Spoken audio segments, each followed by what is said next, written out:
Good morning, everyone, and welcome to the continuation of our Science of Triangles work. I know we're somewhere here in the, um, how far are we? Yeah, we're beginning number 24, the 24th academic reading here, every 2 weeks thus far. And we'll see, I keep on saying we'll see whether we can do this weekly, but no way of doing it weekly has thus far appeared. Well, okay. I guess we've been deeply immersed in humanity's consciousness during this election process, and I know it's been the United States for the most part, but it seems to have an imitative effect on a number of countries, and so we're seeing in various places the rise of dictators in imitation of the present challenge to the Constitution and other important precedents in the precedents in the United States. Some of you probably were with us. We had our a vigil that we went on here, Tuya and I, in the Temple of Silence for some 17 hours or so. And we might have rounded it out to 18, but I think fatigue overtook us at last. And we tried to continue to offer the subjective energies, which are so important when people are making critical decisions, and to try to extend the scope of thought of people so that they can see farther ahead. It always rings in my mind what Master Moria said, that just as a factual factor, that half the world thinks and the other half carries out the thought. So that's an extraordinary idea, but the power of thought is amazing. Now let's just, we're working on the science of triangles. He really is emphasizing this triangle as extremely important for Shambhala, hierarchy, and humanity. Starting with the Great Bear and then going to Sirius, which may be a blind for the Little Bear, and then to the Pleiades. Somehow he really wants to drive that idea home for us, and it takes many pages for him to do that. But in the process, we learn something about our own response in our own etheric body to these vast energies, which the great majority of human beings does not understand, or they give them these energies no attention. They are considered not even to exist. The energies of the so-called three great constellations. So I'd like to welcome you all here, and we'll have our little meditation, intro meditation. Anne-Marie, Antoinette, Jean-Pierre, Karen, Catherine, Carrie, Leslie, Marissa, Martha, Natney, Nyenke, Risto, Tiyu. Of course, Tuyu's here, and with me. Vera, Walter, Winnie, Zenaidi, and Veronica. Right. You've signed in a few times, Anne Veronica, so I hope one of them will work for you. I trust it will. And helping me and making sure I don't overlook you when you raise your hand and want to speak is Michael Stacy. He's on the other side of the right-hand column. Okay, so let's just gather together.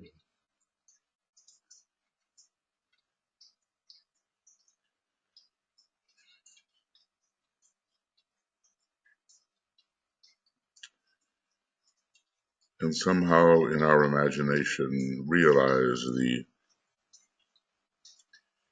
great number of triangles to which we either respond or are learning to respond.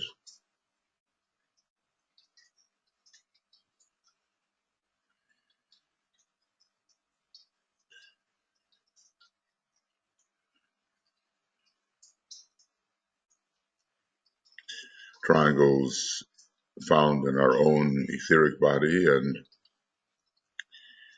in the various kingdoms of nature, triangles of globes, triangles of chains, triangles connecting planets,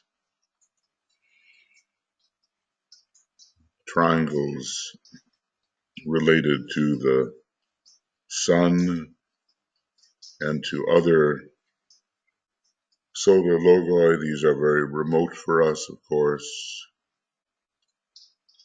The triangles, such as the cosmic triangles connecting constellations like the Great Bear, Little Bear, and the Pleiades, and one could go on, you know. There's probably no question that the galaxies themselves are triangulated, and who knows what larger structures may exist. But those are beyond our ken and beyond our concern, except we just acknowledge that the process of triangularization continues, and we realize that if we succeed, at least on the human level, of creating the triangles, that the soul energy will be able to permeate the etheric body of the planet and of the fourth kingdom in nature, which is our particular concern, the human kingdom. We want to bring the planetary soul into awareness, into humanity's awareness. And finally, we'll probably do that through perfecting the triangle of Shambhala, hierarchy, and humanity.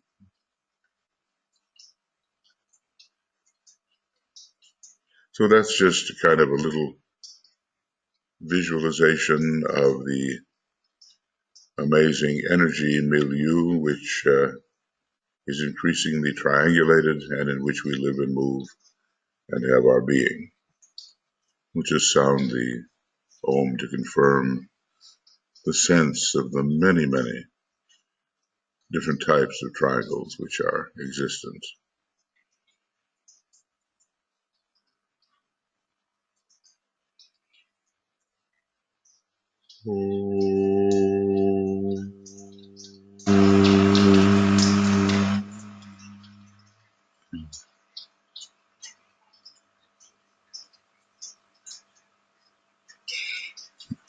Okay, now we have lots of material. We're working right now in 100 pages or so, which is particularly dedicated to the science of triangles. And after that, there are many more references gathered from various books the Tibetan's written, which give us continued insight. So, our goal is to remember somehow the subtle energy atmosphere in which we really do live and have our being. Now, these things are not counted as real, but students of esotericism do count these factors as real. And as they study astrology and rheology and the passage of energies, they can feel the changes that occur in energies and in energy relationships and we want to become ever more sensitive to that. The next little section is on sensitivity, and the star Sirius, which sponsors our entire um, initiatory process, is called the brilliant star of sensitivity. So increasingly, sensitivity is needed. It's also deeply related to the constellation of the sign Leo, which is related to Sirius, of course, and is all about the growing sensitivity of our selfhood in a milieu of initially unfamiliar energies. But more and more, they become familiar. A little bit here of where we were before. Again and repeatedly, says the Tibetan, students must remind themselves that we are considering the impact of energy upon energy units, and we are that, are we not, an energy unit, all qualified and producing appearance, that which we perceive.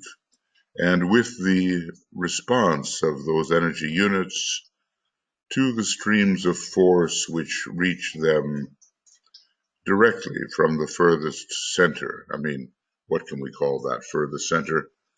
Maybe in practical terms, we can call it the Pleiades. It's certainly not in terms of light years, the furthest center, but in our local cosmo system, the Pleiades at about 410 light years is what we consider. It's in a way the central spiritual sun.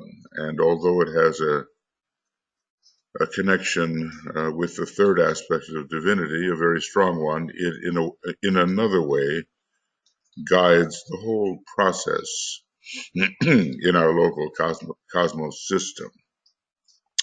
So anyway, it is in the development of response. This is one of those sentences that we really have to take in. It is in the development of response to distant points of contact and emanating sources of energy that the needed sensitivity is produced. Well, the masters themselves, it certainly doesn't stop with them. I think this is one of the great mistakes of some of our forms of religion. They teach that progress stops at a certain place. It can be nirvana, it can be heaven, it can be paradise, whatever. But the concrete mind gets a hold of our consciousness and will not allow it to progress, when in fact it's almost infinitely ongoing. This adventure that we are on. There's no concrete-minded blocking of the continuous unfolding process. So we have to bear that in mind. One of the great problems and the reasons that people fight over religion is that they imagine some sort of ultimate state which is close to being achieved and which is different from the ultimate state of other religions and their paths. All of that is just part of illusion. It's not knowing enough about how the cosmos is put together and how the psyche operates within that cosmos. So as students of esotericism, at least, we can help to a degree to broaden the understanding of those with whom we may converse, or of those for whom we may write, or in some way, communicate. Humanity is suffering from a very cramped, concrete mind. The concrete mind can be quite brilliant, But one of the reasons for the new esoteric schools, as the Tibetan says, is to overcome the limitations of the concrete mind, as well as the instability of the astral nature and the weakness of the physical etheric nature. All these, the new esoteric schools, will help to remedy, and we're dealing with the kind of material here which will be found in the new esoteric schools, especially, let's say, the preparatory part, which is the equivalent of any really good university and much more. And when it comes to the advanced schools, we'll see about that. They will teach such subjective things as are not really listed here, but all within an increasingly large context. So we're dealing a little bit here now with sensitivity. And just pause for a second and think about your own life, your own incarnation at this point, and the things, the energy impacts to which you find yourself sensitive.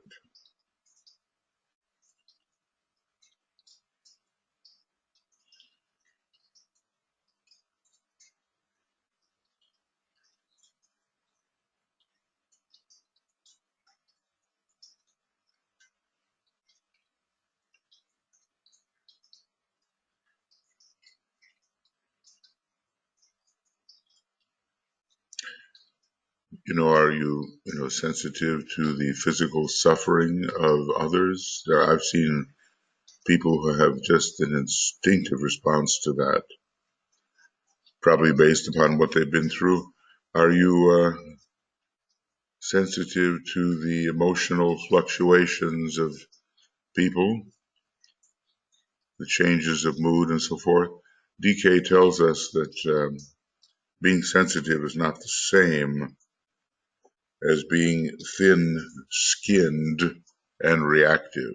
I think a lot of people who have quite a strictly emotional focus can be very thin-skinned without really understanding sensitivity. Are we increasingly sensitive to the thoughts of others, and thus entering into our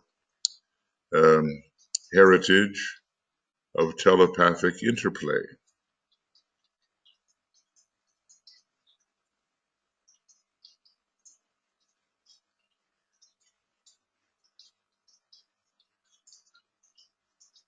And, maybe above all, for people at our stage of development, are we sensitive to the soul in others, or to them as souls, as if they were souls, or do we just get stopped at the threshold and end up considering them as personalities because we don't have the ability to see through the obvious to the more subjective person? Now just think about that. How many people are there in this world, and what are the instances in which you find yourself sensitive actually to the soul of others, or to others as a soul?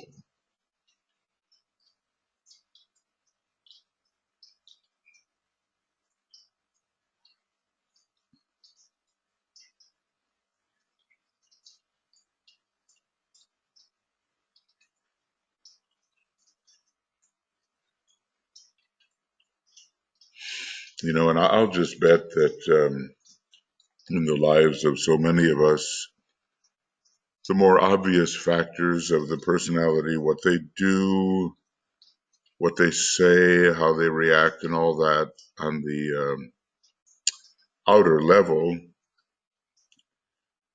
blocks out and takes the place of the kind of sensitivity we could have to each other as souls. It's easily said, be sensitive to each other as souls, but I find it's a very subtle thing to see through and beyond the obvious human being.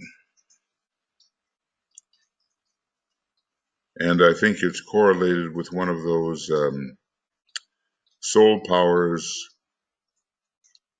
that we call spiritual discernment, found on the third level of or third subplane of the mind, within the higher mind and in the realm where the soul or causal body finds itself focused. To walk through life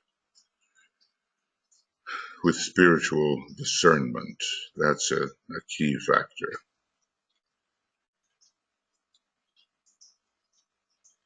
And to develop the kind of cleaning of the apparatus of perception,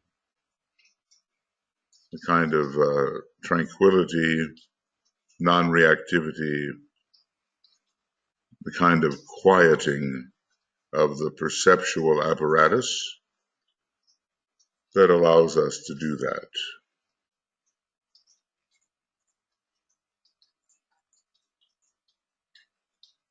And maybe we will discover that the moments in which we truly have seen, registered the soul of another are not really so many, but that registration can improve, of course, and must. Now, DK is entering an analogical area here when he talks about sensitivity. It's the middle aspect somehow, it's the consciousness aspect, and he talks about it in various ways and asks us to think of it cosmically and maybe also microcosmically. So the sensitivity to that which is found within oneself.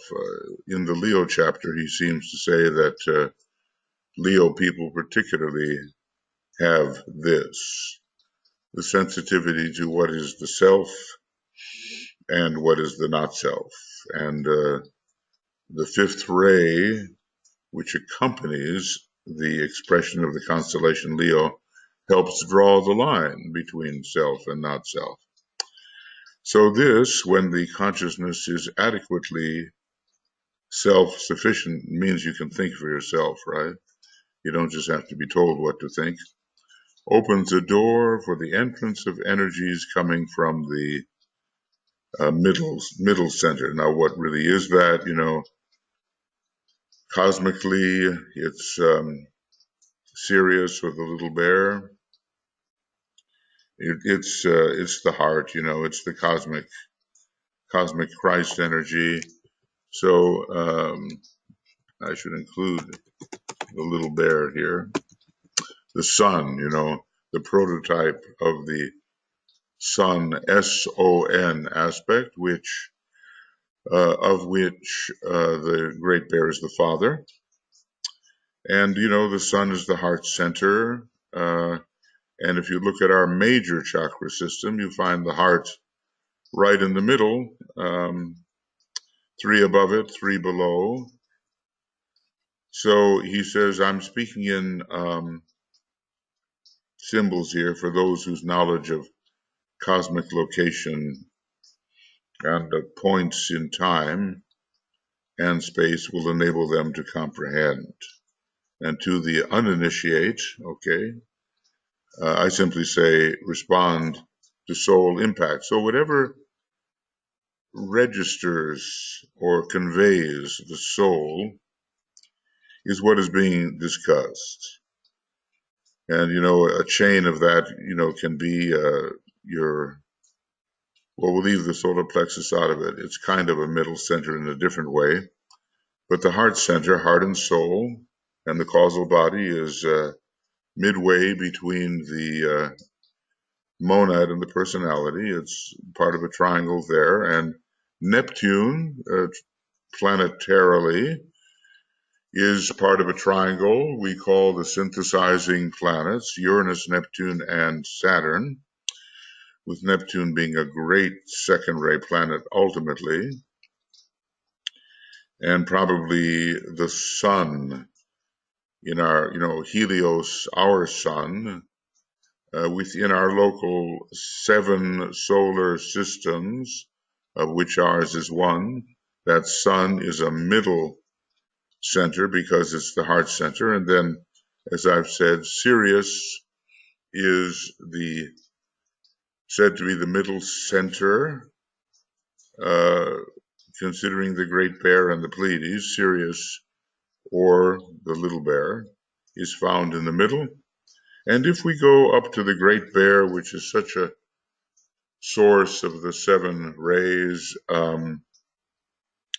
we will find in the handle of the Great Bear the stars Al-Qaid Bennett Nash, that's first ray, and then 2 stars, Mirtsam, I think it is, and Alcor. They are actually 2 stars and not 2 names. They are a system of 2. And then Alioth, the third ray star. So somehow in the middle of the handle of the Big Dipper is also a central factor, a middle center. And I think we could just go on and on, always finding the middle. But what is most important for us is that we are more involved with our own personality than we might like to admit or even realize. And through meditation, finding the soul or the higher consciousness on the higher mental plane is our task. And being successful in our meditation, because we can actually focus within the egoic lotus consciously and causal body, whatever you want to call it, we can actually focus there and realize ourselves to be more that than what we had thought ourselves to be. Now, one day it'll be the monad, and one day it'll be, greater and greater beings. Let's just say that here is the chart.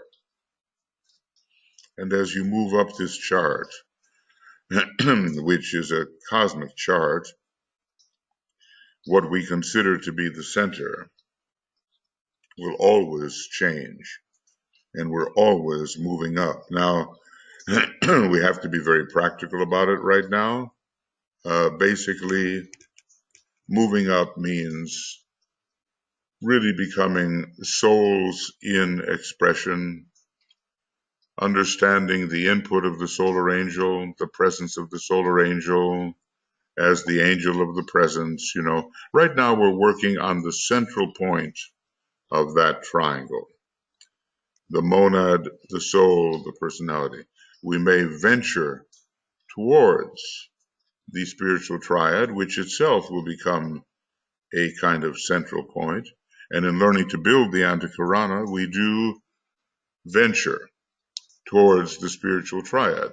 How is that different from centering oneself in the soul? Well, the soul centralization has to do with qualities that you have worked up from below as you've lived your incarnations, but not so much the spiritual triad. It has to do with qualities which are found in an impersonal manner within the planetary logos.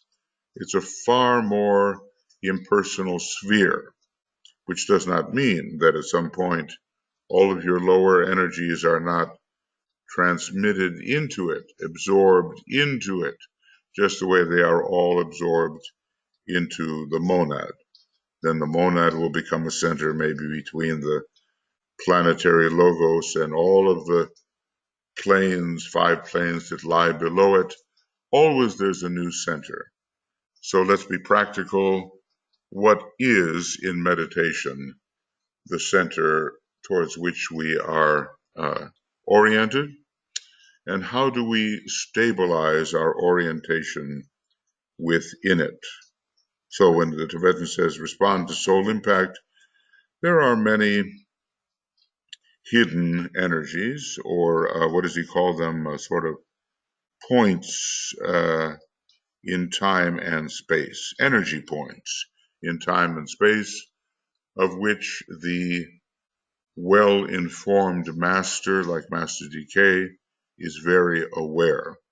Now, not everyone is going to choose that particular path that Master DK has chosen. He's kind of an expert in the question of energy relationships, and there are many other kinds of masters for whom that particular type of knowledge is not what they've chosen to pursue. But as long as we are students of Master DK, and for some reason, right, and on the third level, you might say, the third type of orientation to the second ray, we might as well learn about these points in time and space and be very technical about them, learn exactly what they are and what our orientation to them will be. We have to do that with the chakras.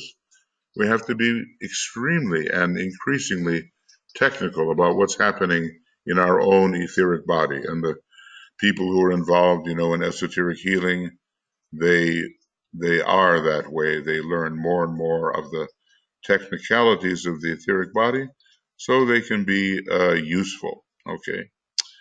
Now let's just go on a little bit about sensitivity. I think maybe, sensitivity is probably what we can handle this morning. Another type of sensitivity. Well,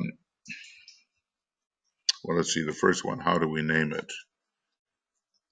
Found within oneself. Okay. I mean, really, there are so many people that seem to lack self-knowledge. You ask them, well, how do you really think about this that's going on in you? How do you really feel about this? They don't know how to look within. They just have not reached that stage, which is the largely introspective stage, to look within, introspective, which is part of the great evolutionary process. They're still in a sense, extroverted. They're turned without. Now, I'm not just talking about, people who are happy and outgoing, uh, or people who are quiet and subdued. That's not the kind of extroversion and introversion I'm talking about. You can have an outgoing person who has a very deep ability for introversion. You can have a person who's quiet and subdued and seems unexpressive that still doesn't really know how to look within, So then would be technically extroverted. But we, students of esotericism, we have to be able to find what's in our aura.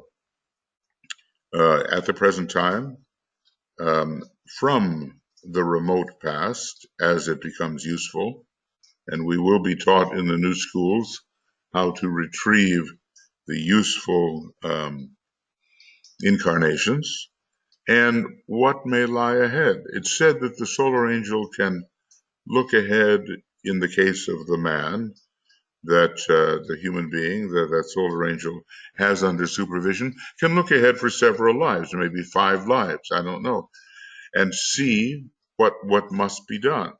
Such is the intellect, such is the understanding of this great being, that it can see the progress that the individual must make and what those incarnations will be like. And even Master DK, who is not a solar angel, okay, none of our masters are yet really solar angels who are focused within the sun as we have it.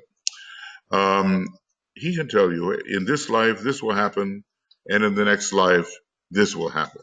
These will be your rays in your next life. These will be your rays in the coming life. You're going to have to develop this or that.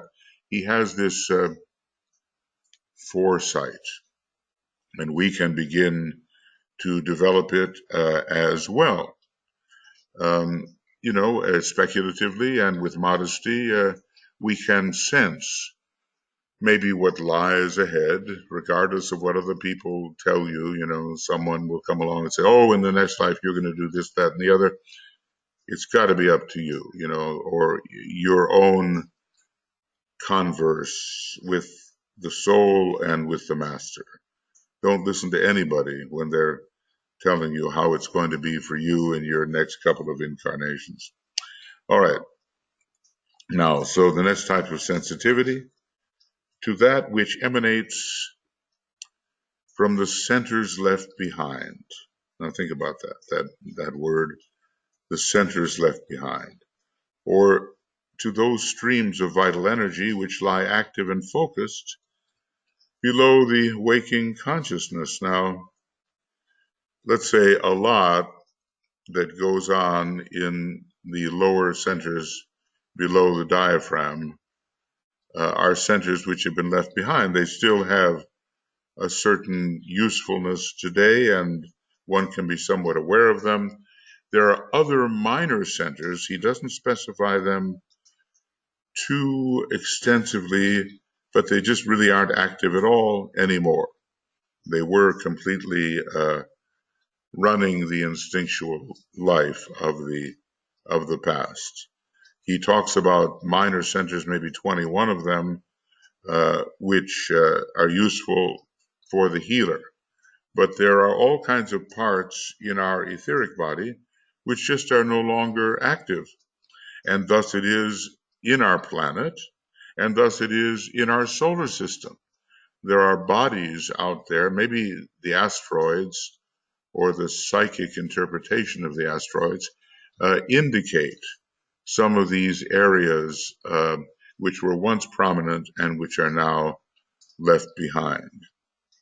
So the one thing is we don't want to be dragged back into the past. We want to utilize the past when it is useful, but not be compelled to re-experience the past all the time when we're trying to move into new areas of possibility.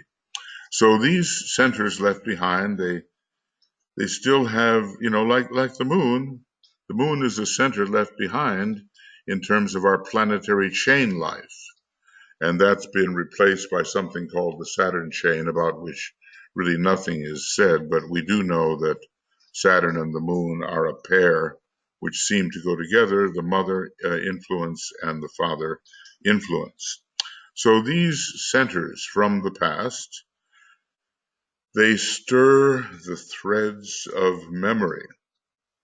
Now this is recovering what the content of the subconscious, he calls it. They draw backward the glances. Now, this is both literal and symbolic. They draw backward the glances, and there lies magic in the energy of the eye. Now, when you look to the left, there is an outer representation of this backward looking. And I think that people who are in the neuro-linguistic programming, they kind of look at the direction that your eyes take, whether above, whether below, whether to the left, whether to the right. I know it'll seem reversed here in the image. And they say, well, this is the kind of thing you're thinking about now because the symbolism of the movement of the eye indicates this. So we're talking in a literal sense here as well, and maybe even taking the eyes to the left will help people remember the past better. Taking the eyes forward to the right and maybe above will help them see what's coming. Okay, so let's see. They stir the threads of memory. They draw backward the glances of the onward moving point. That's what you are. That's what I am. We are the onward moving point. We are the projected monad, the pilgrim on his way. We are the monad projected into the lower worlds without leaving its home. That's kind of a paradox, but you know how you can have a major candle and you light another smaller candle and a smaller and a smaller, and the original lights don't go out. So we have the monad still at home and yet as a pilgrim on its way. And the problem is so often for humanity right now, it's getting stuck in some kind of rotary motion that, kind of recycles the past over and over again. And we have to learn how to break free of that tendency by employing a spiral cyclic motion, which means we have to at least have some will for onward progressive motion. You know well the idea that if you combine the first ray energy of progress onward along with rotary motion, you're going to get the second ray spiral cyclic motion. Okay, so we are the moving point and we better move, the pilgrim on his way. They condition through ancient habit the responsiveness of the units in the form. Well, it's within us, it's within our aura, all those undigested tendencies of the past. It's unfinished business. We have not quite dealt with them in a way which is permanent and which allows them to be accessed if necessary, but at least be out of the way when we're trying to move forward. And I've put here that the energy of Pluto ruling the base of the spine will help to awaken these things. And maybe all of these past tendencies are finally purified when the Kundalini really rises. We might say Pluto, Uranus, Pluto, the will at the base of the spine, Uranus, the purpose at the top of the head. When that cycle is completed, the purification of the unredeemed dregs of the aura will be complete. So anyway, how sensitive are you, am I, to everything, to many things that occurred in the past? I have Cancer rising in my horoscope, and I find myself really, it occurs with Scorpio too, sometimes really involved with the past and with a replay of the past and pain from the past and trying to deal with what was done in the past. Maybe other people with Sagittarius rising or something more forward looking, are always into the future, or Aquarius or something like that. The different signs of the zodiac and the different tendencies of the ruling planets of those signs will give the tendency to move forward or backward, or maybe even just stay in the middle unconscious, middle consciousness of the present. Okay, now let's go on to the third one. And this is, I guess maybe you're taking some notes if you want to discuss these things or other things, right? And welcome to the people who joined us after I welcomed everybody. Okay. Number 3, a developed sensitivity which emerges from the furthest center, at first unconsciously employed and later consciously directed and attuned, a fully magnetic and attractive sensitivity. Well, this is sounding like the higher aspects of our nature, maybe the head center, the heart within the head, the cosmic ethers in our own system, finally the monad, finally the 3 great constellations. He says here, forget not that true interplay imposes the condition of reciprocity. We don't want to just be receivers. We want to, in a Gemini manner, in a Mercurian manner, we want to have a back and forth with whatever we are learning to relate to. Whatever we're learning to come on rapport with, we want to have this give and take, and in our human relations as well.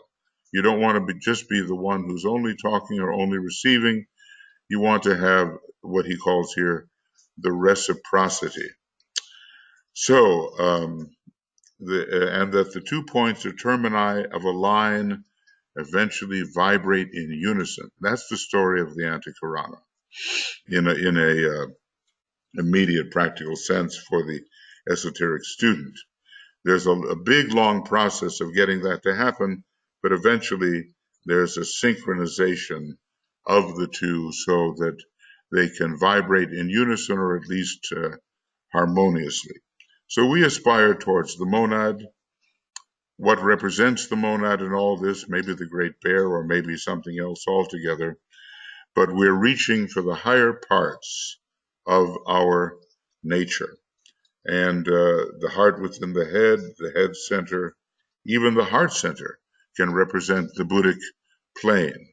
And if we look at this in a very large sense, well, maybe the cluster of the Pleiades is finally the head center of the one about whom naught may be said. It is the center around which everything is revolving in our local system.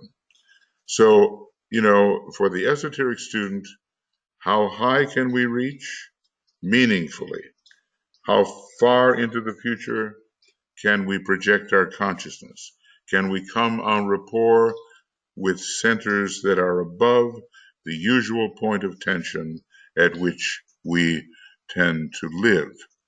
So whatever the furthest center may be, for us, it's pretty much the monad, I think.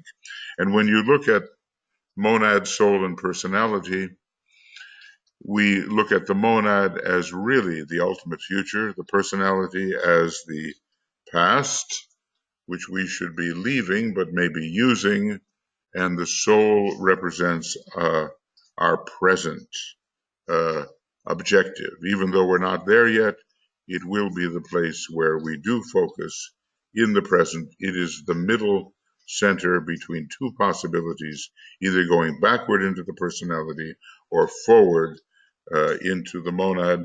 And somehow he describes this as part of the triangle of Scorpio, Libra, and Virgo. You're in Libra and you're making a choice. And that choice either sends you backward into the materialism of the early phases of Virgo, or it sends you forward into the trials and tests of Scorpio. So everywhere you can find, this is the important thing about triangles, everywhere you can find yourself in the middle and either pulled backwards or holding your position, treading water, so to speak, or being capable of venturing forward into the next possibility. And in your own horoscope is the symbol of that threefold triangular possibility, namely your moon sign, your sun sign, and your rising sign.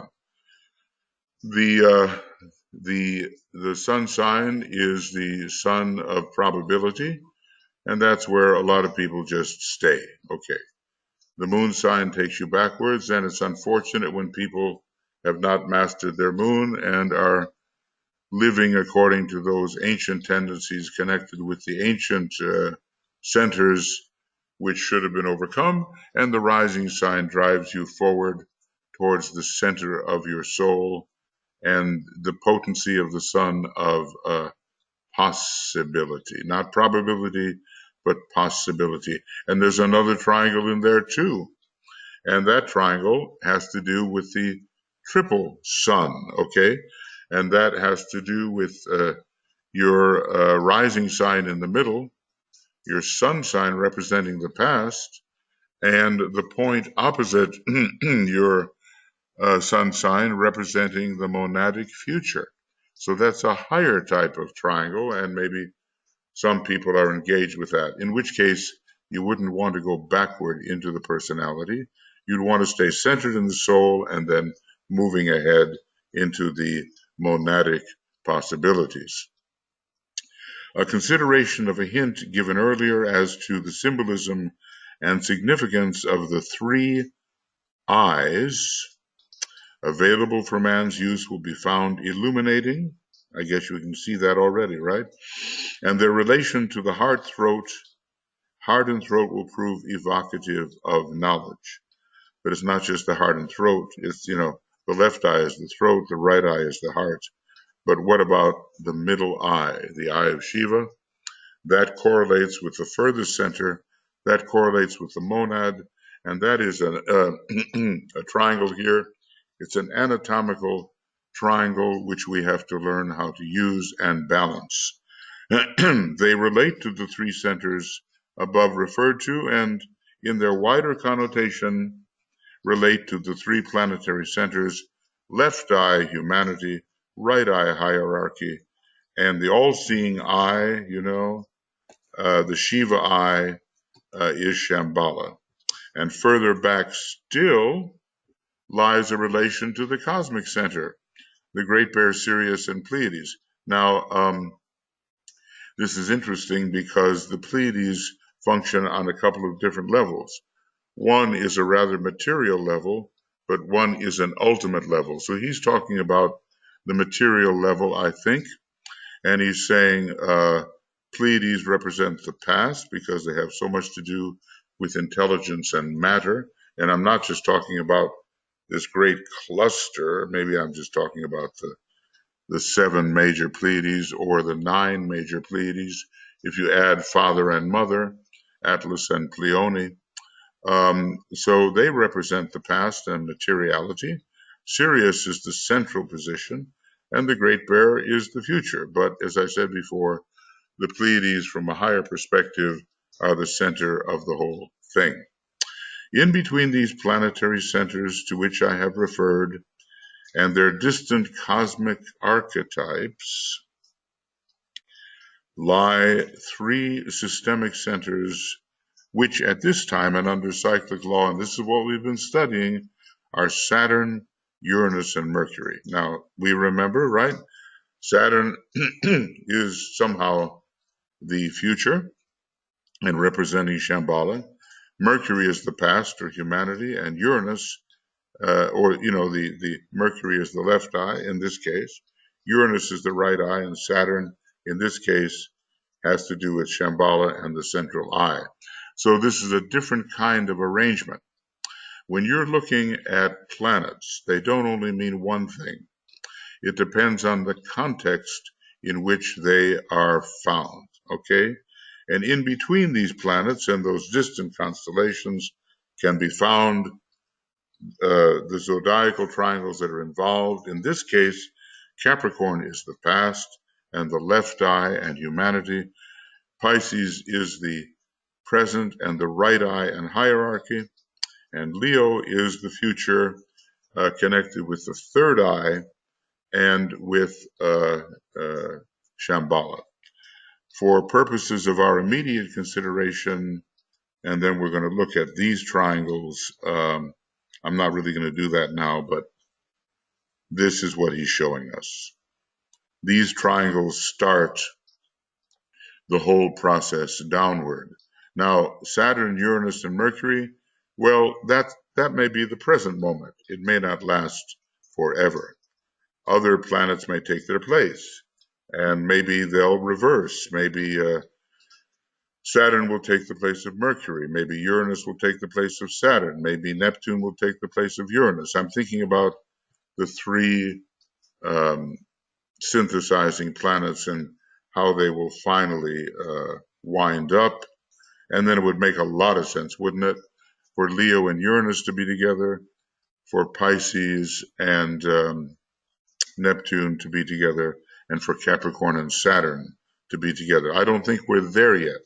What we've got here is 2 synthesizing planets and 1 ordinary planet, but eventually this whole thing under the law of mutation will shift, and different planets will uphold different functions. Just like you, if you're in one group, you do one thing. If you're in another group, you have a different function, and so forth. The analogy holds good.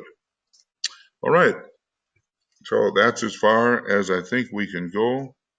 Right now, it's probably too far, isn't it? All right. So what I'm going to do is pull this down. because if I don't do it now, I somehow just don't do it. And this will be number 24. And I think, I don't know what page we're on here, but yeah, 435. We're not making a whole lot of page progress, but the thoughts are deep and will keep us going until the year 2100. Okay, 435. And today is the 9th of November. Okay. And going forward from the 9th of November, we have the 23rd. Now that's getting to be around the full moon time. So we're going to have to see what we actually do there. And I'll be out on the road traveling in the United States. So there may be a little bit of disruption. And Tuya will also be traveling next week. We'll have to talk about the Ask program and so forth. We'll be letting you know the best we can. All right, friends, these are big thoughts, a big context, and we're tiny little human beings that can barely control our astral body the way it should be. We still have glamours. We certainly have illusions. We're not there yet. And yet, we are what Master Moria says, we are wearing away irritation by means of cosmic perception. Think about that. How do you get rid of imperil? How do you get rid of irritation? How do you get rid of that? This kind of inharmony that we always carry with us. He says one of the great means of doing that is cosmic perception. And when you're in this section of that book, you are involved with cosmic perception. Yeah. Okay. All right. So now I seem to have lost Michael. I don't know what happened there. But anyway, I'll try to be as clear as I can be. Thank you. Tuya just brought me something here that is hot and a drink and might help. Okay, thank you, dear. Okay, so I'll keep a good watch for your hands when you want to speak. Usually Michael helps me with that, but he dropped off. Something happened. Well, for him it's 2:00 in the morning. But he usually is there, and so it might be a technical factor. Okay, now let's see if I can.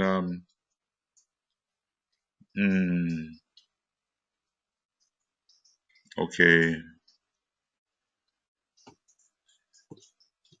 here we go. So I read a little bit more up to here. Well, let's just see. If I make it too small, you won't see it, and if I make it too big, you won't be able to get much of it on the page. So let's see what we can do. Right. Well, I'm not going to get it all on the page, not by any means. But maybe you remember something, maybe you took notes, and maybe there's something you just want to talk about anyway. All right, so now your turn. What would you like to discuss, and what thoughts, if any, have come to you in these matters? I'm looking for your hand.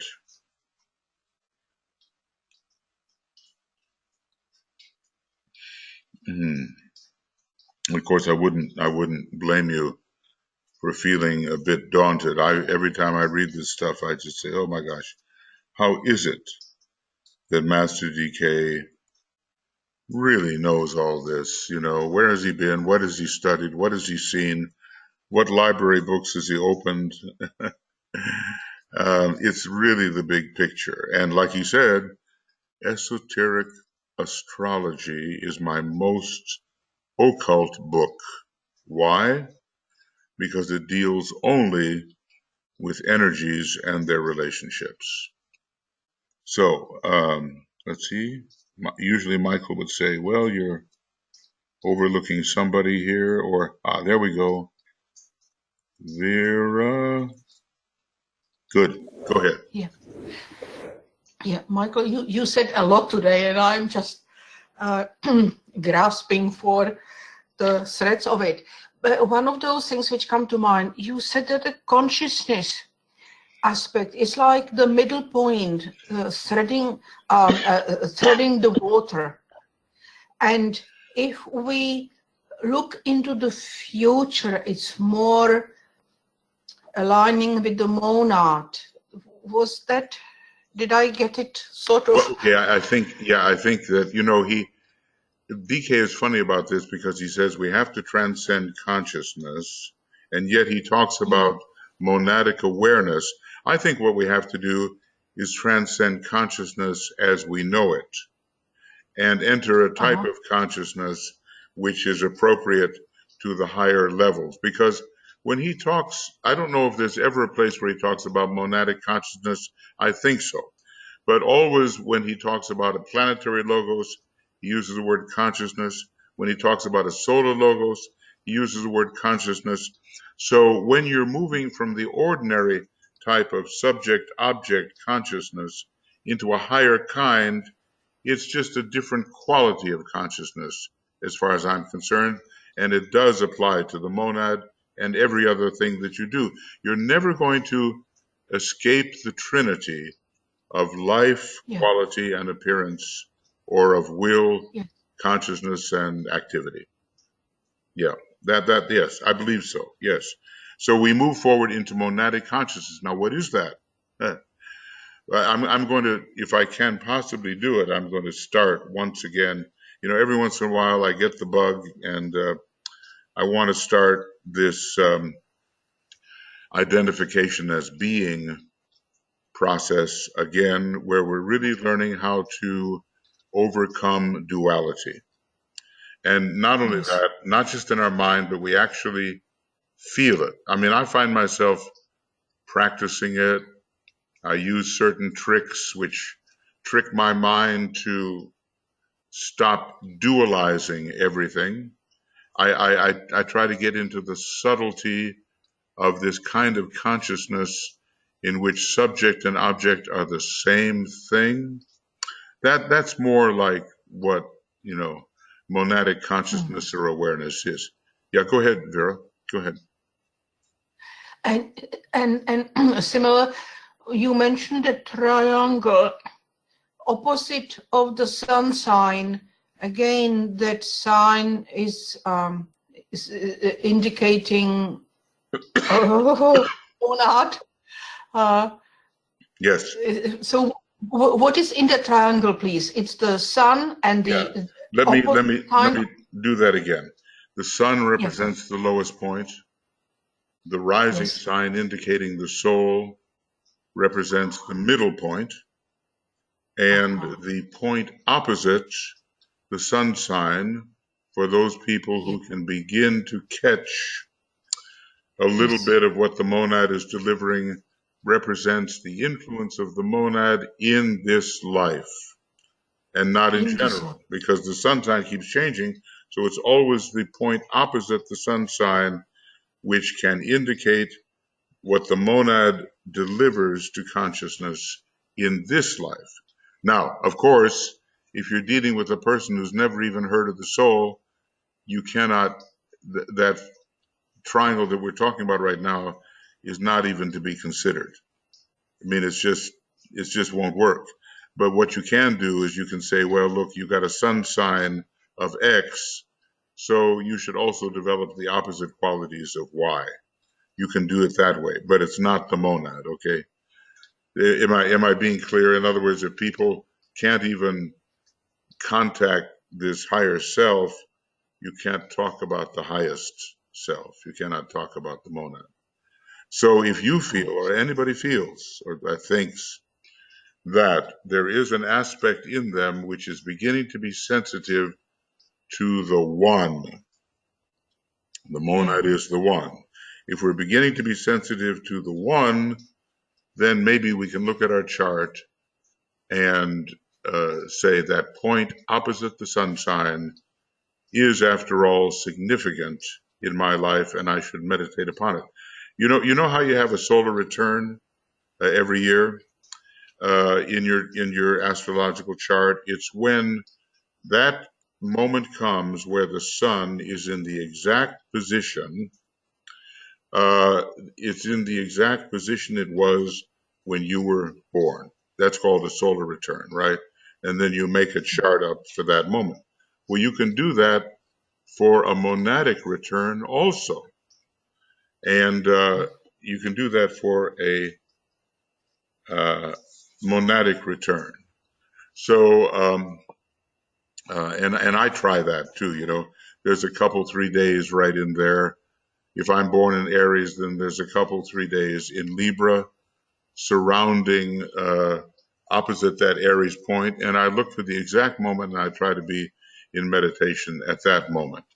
And so I sometimes say that if I'm going to get anything from that higher type of awareness, it might be at that time when that particular point, the day comes when that particular point is the same as it is in my astrological chart. I'm experimenting, experimenting. Yeah. Thank you. Thank you. Yeah. Okay. Well, yeah, I know. Yeah, Vera, there was a lot of stuff here today. A Yeah. lot to think about, But look, we just all have to start thinking about it. And if we say to ourselves, oh, I can't handle that stuff, I'm not saying you're saying that, but if any of us says, I can't handle all that, well, I just have to say, not yet, And I always say that to myself, yet I don't understand. Then the words reverberate in my mind, not yet. I will understand. I live in the faith that understanding will come. Yeah. Well, thank you, Vera, for your thoughts. If you have anything else to say, just let me know. All right. Now let's see. I'm looking for. Okay, right here we have Antoinette, and thank you. Okay, Vera and Michael. So you answered the question about about the monad. Yeah. Well, remember, Antoinette, we're always at a middle point, wherever we are. Sometimes when you think about Libra, you think about the scales going like this, like they fluctuate on a horizontal level. But interestingly, Libra is also about this kind of fluctuation between vertical and on the vertical axis between above and below. And when you look at the kind of light that Libra carries, I'll show you a page here, which I think is, if I can get to it, I think it's page 329 or so, or close to it. There it is, 330. The light that moves to rest. This is Libran light. This is the light that oscillates until a point of balance is achieved. Now notice this phrase. It is the light which is distinguished by a moving up and down. Now that's not necessarily how we think about the scales.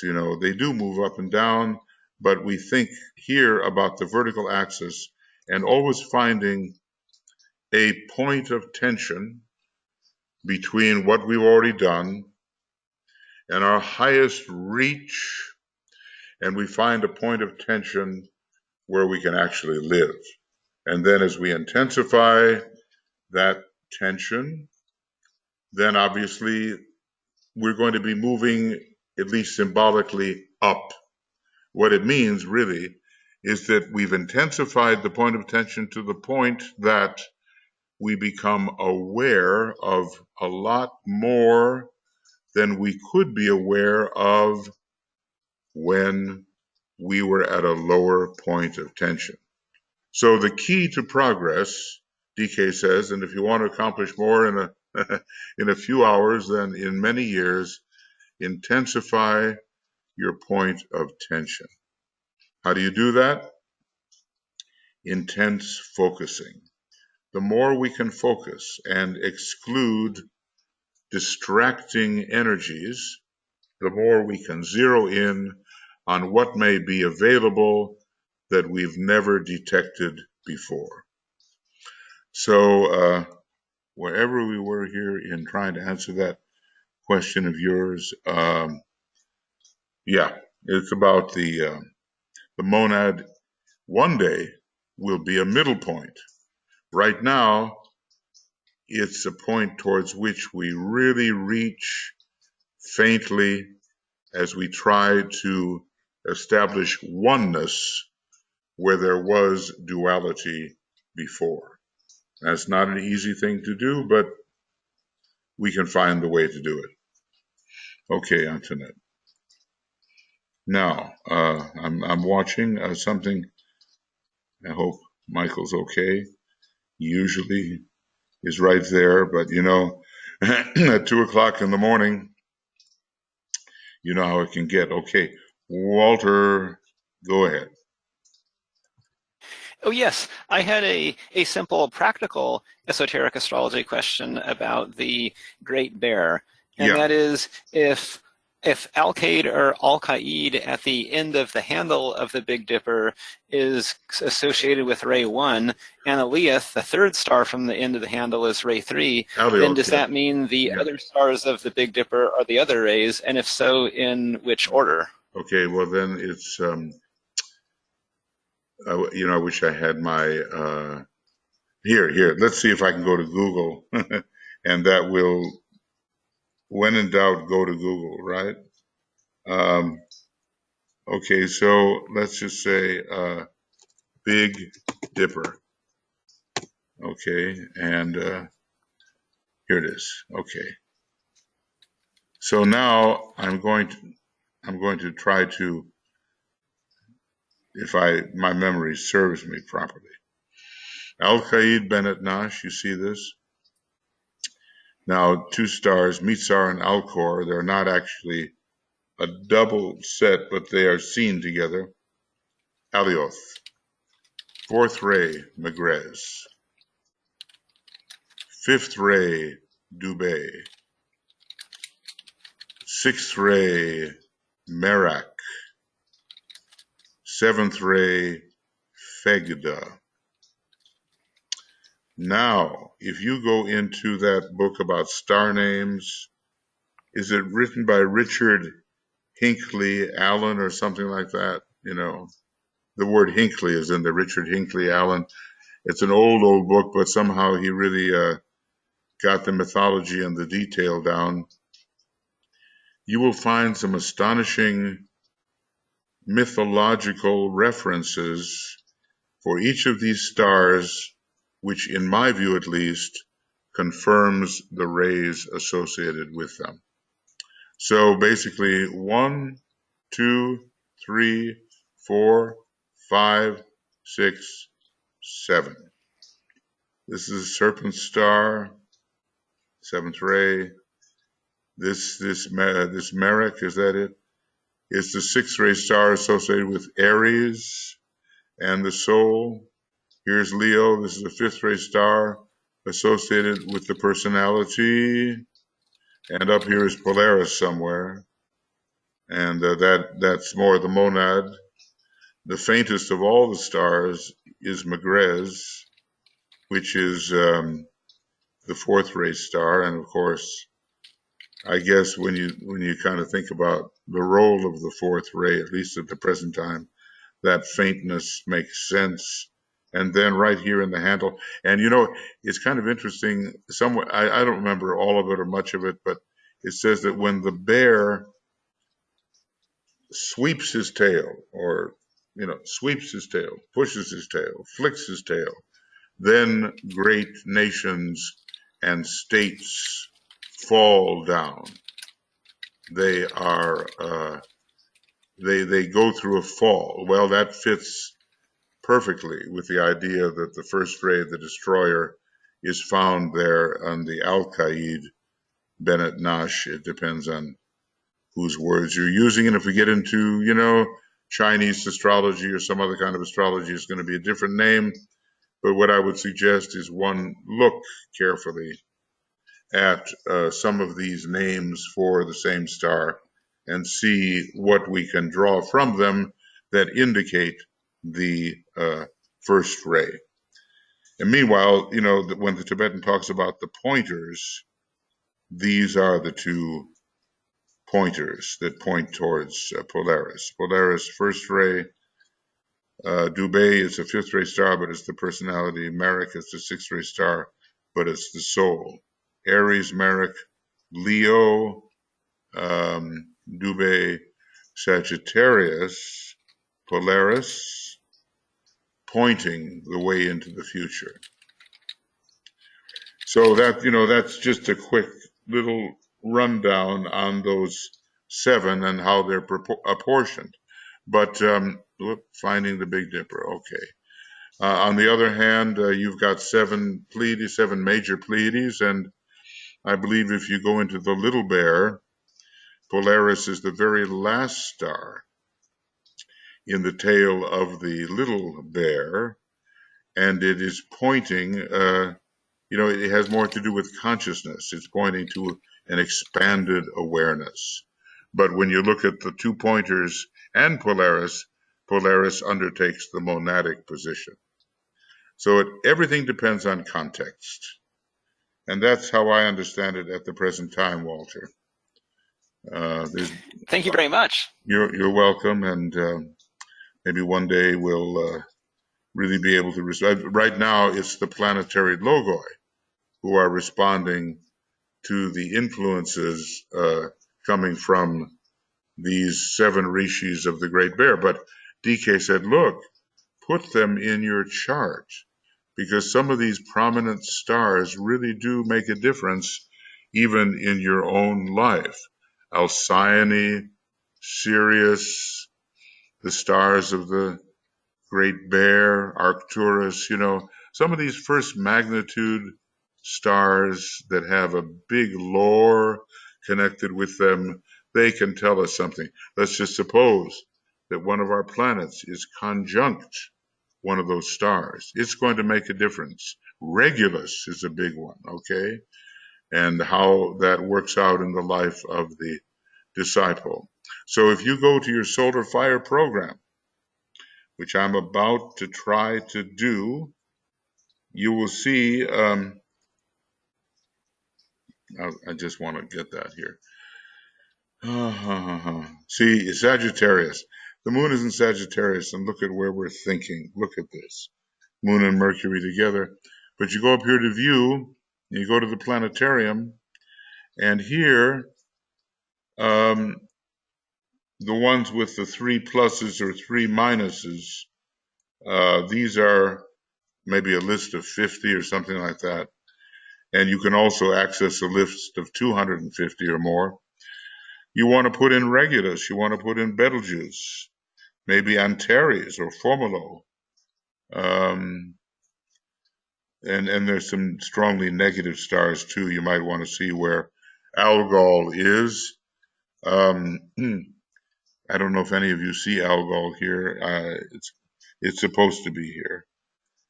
And it played there it is. It's got 3 minuses connected with it. And it was very prominent in the chart of Joseph Stalin. And you know, as if Algol is not bad enough, the name of Algol is piled up corpses. Look at what, in his chart, it was Pluto that was conjunct Algol. That's a real death dealer, you know. So in his chart, it was certainly significant. And so we have pluses and minuses here. And I suppose every star is of value. It just depends on what you want to achieve. So that's one of the advantages of maybe in your program, you're going to have some of this too. I know you're constantly working on your astrology program. And this is one that you find in Solar Fire. And by the way, as long as we're in Solar Fire, there's a place here, called files, and I could, that's the Brady list, but I could go to the star file list or the Ptolemy list or the nearest one, and they would put these different lists in the planetarium and allow us then to find out. See, with this tells you where Sirius is, where it is today, let's say, and a little bit of the lore about Sirius and so forth. So in these 50 stars, this stuff is written up, and there's a way for you to write up what you want to say about the stars when you go to the edit function here, and then you can put in whatever you like. And then, you have a good record. And so the stars are significant for the disciple, okay? And when you have Sirius in your chart, it doesn't just mean you're going to be bitten by a dog, okay? It can mean that, but a disciple hopes for more. Okay. All right, let's see where we are here. Okay, I'm trying to get back to where I was. Oh, and now I see where I was. Okay, anything else, Walter? Looks like it. That is good. Thank you again. You took care of it. Okay, very good. Very good. You're welcome. Okay, friends, anything else, anything further before we get into our little meditation? Carrie, yes. Okay, hold on. I'm coming to, there we are. And is due to begin after the full moon in Sagittarius. Right. Do we have any conflict? We might. I'll tell you, Carrie, I rely upon Joe and Michael and BL to keep me straight on this. So I don't want to say anything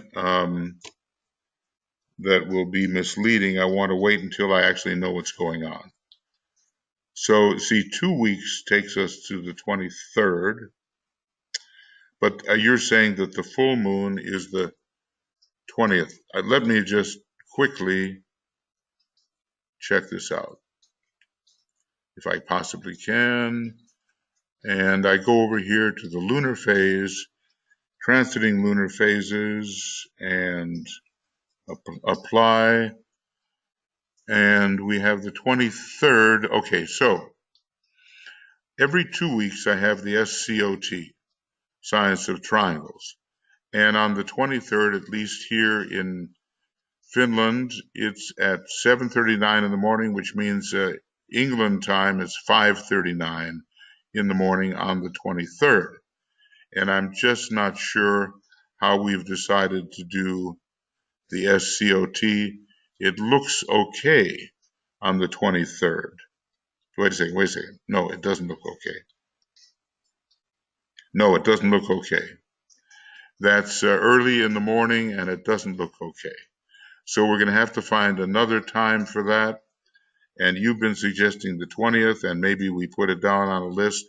And all I can say, Carrie, is that I will try to get the matter straight, working with Joe, Tuya, BL, etc.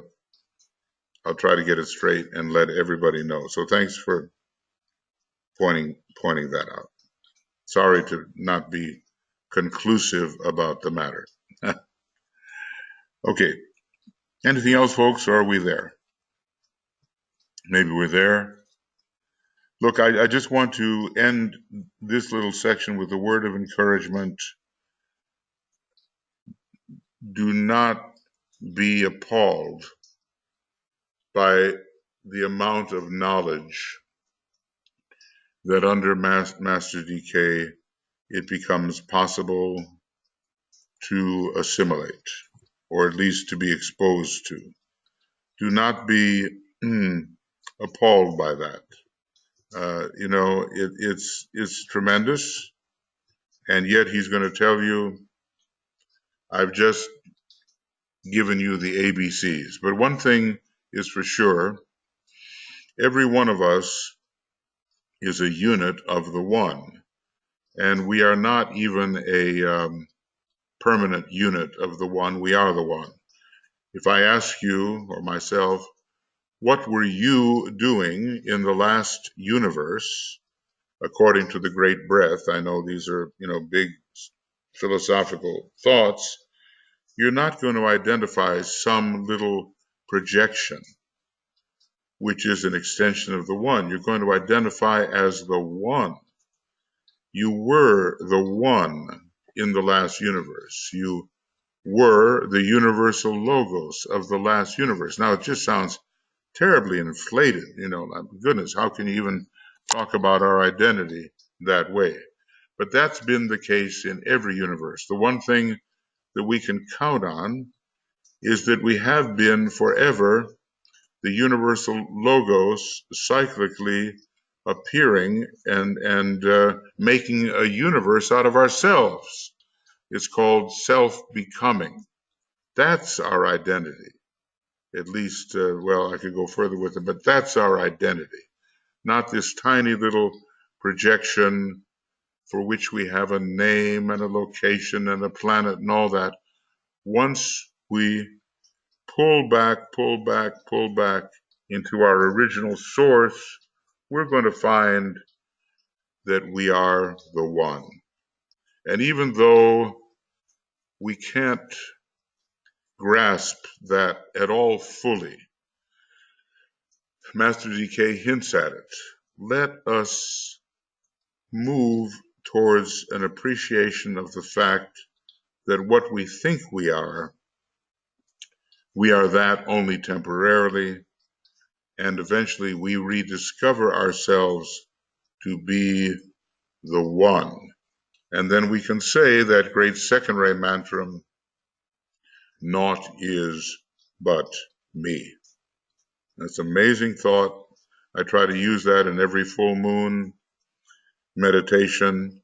It almost seems like too far away to even think about, but spend 5 minutes a day in naught is but me, and your consciousness may really change towards greater inclusivity and identification. Okay?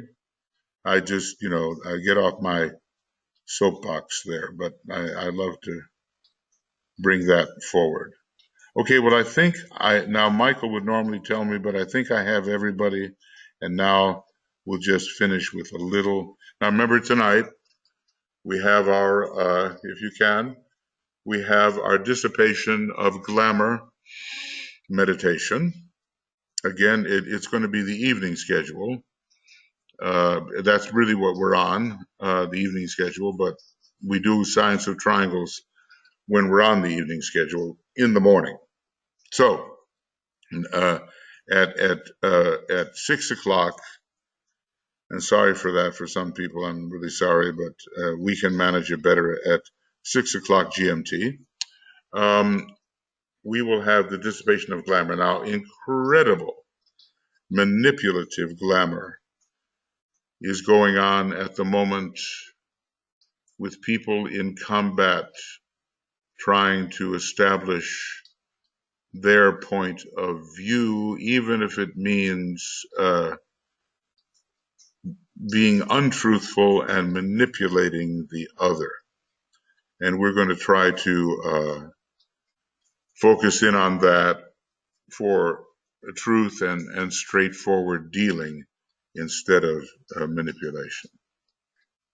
So if you can join us, that's fine, and that'd be great. And for those of you who are able to be part of the vigil, which Tuya and I conducted with the help of so many people out there in the world, I want to thank you for your presence in that. I know a lot of you are not from the United States, but unfortunately, the way it is, the United States is having a big impact on world politics and the social situation in many countries. And it ends up being a great concern. For a country whose motto is, I light the way, it better not be, I darken the path, So we're trying to restore the idea of I light the way. And I hope that we will all be successful. All right, so now just a little bit more in our final kind of triangles meditation. And I'm not going to, I'll just put this chart up here. Got a lot of triangles and it's very cosmic, and the moon is in Sagittarius with Mercury in Sagittarius and Jupiter in Sagittarius. So let's think big, okay?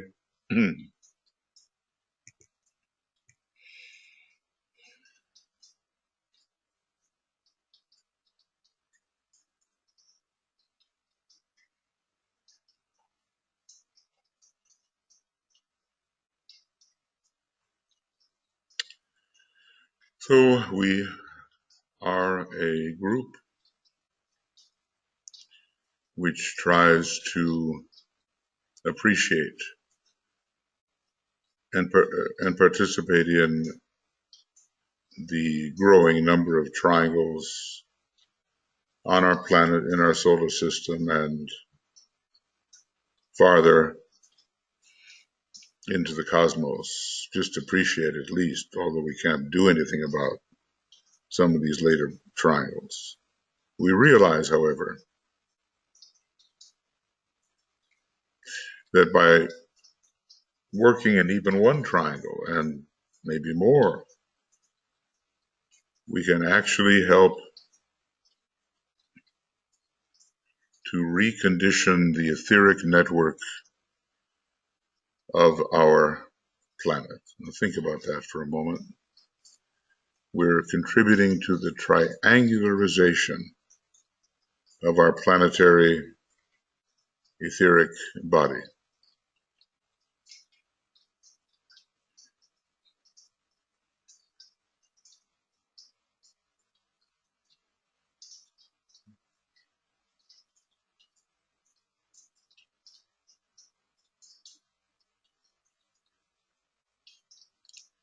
And let's realize that when we engage with two other people to form a triangle, we're creating one more little door for the energy of the soul to enter in the lives of the people involved and in a wider and higher planetary sense.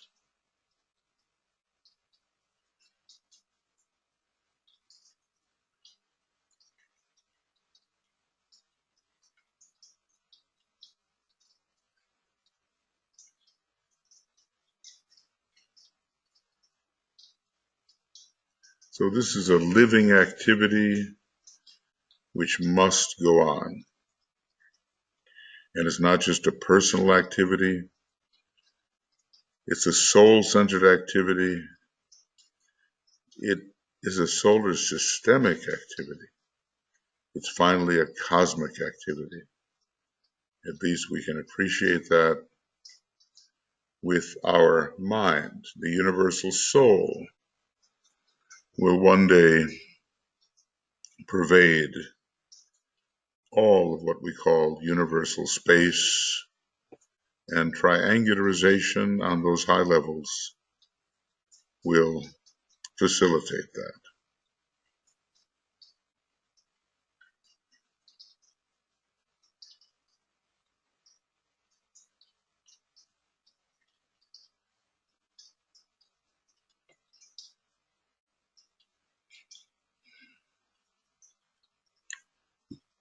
So really, let's just visualize the Christ in his hierarchy.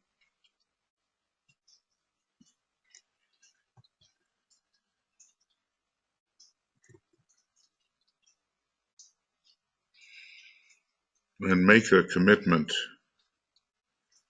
that since we know that this is a work which must go on, as DK says,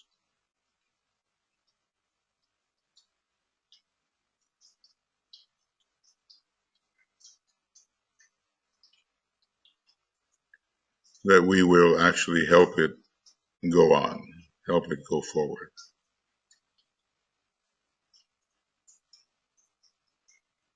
The average person will think we're not doing anything, like it's just, how can it be effective? But we know that we are reconditioning the entire subjective atmosphere of our planet in such a way that what precipitates on the dense outer plane is of the soul and not just of the personality.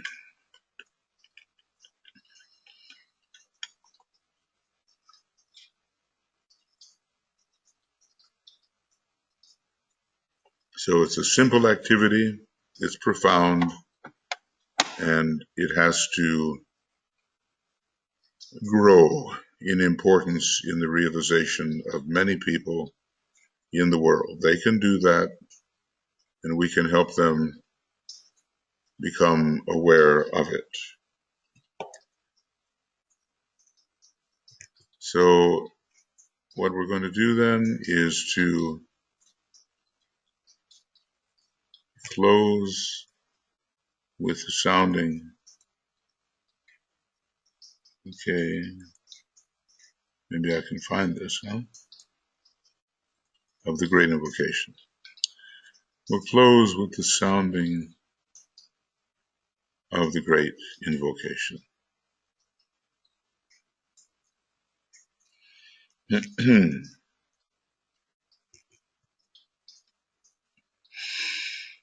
From the point of light within the mind of God, let light stream forth into the minds of men. Let light descend on earth.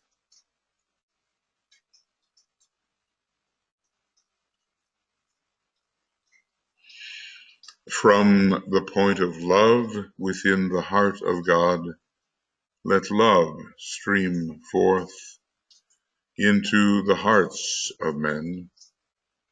May Christ return to earth.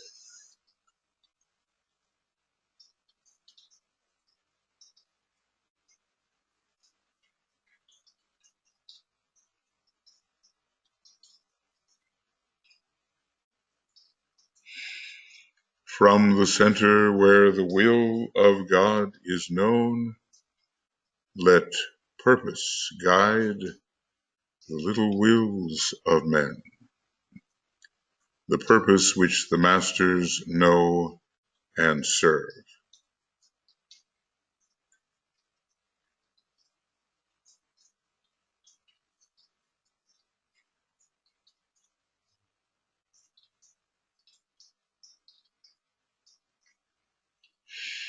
From the center which we call the race of men, let the plan of love and light work out, and may it seal the door where evil dwells.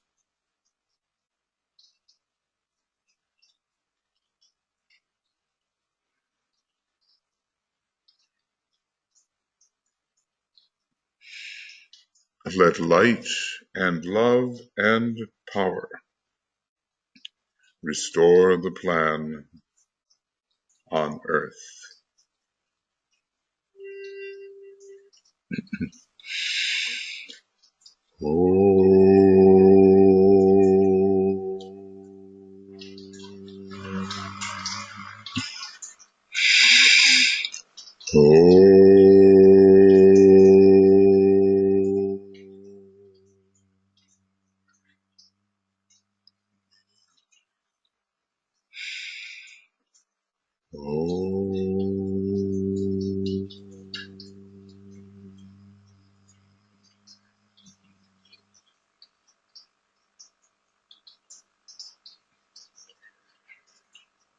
Okay, friends, thank you, and we'll maybe see you tonight, possibly, at least our night. It is. I don't know what it is for you.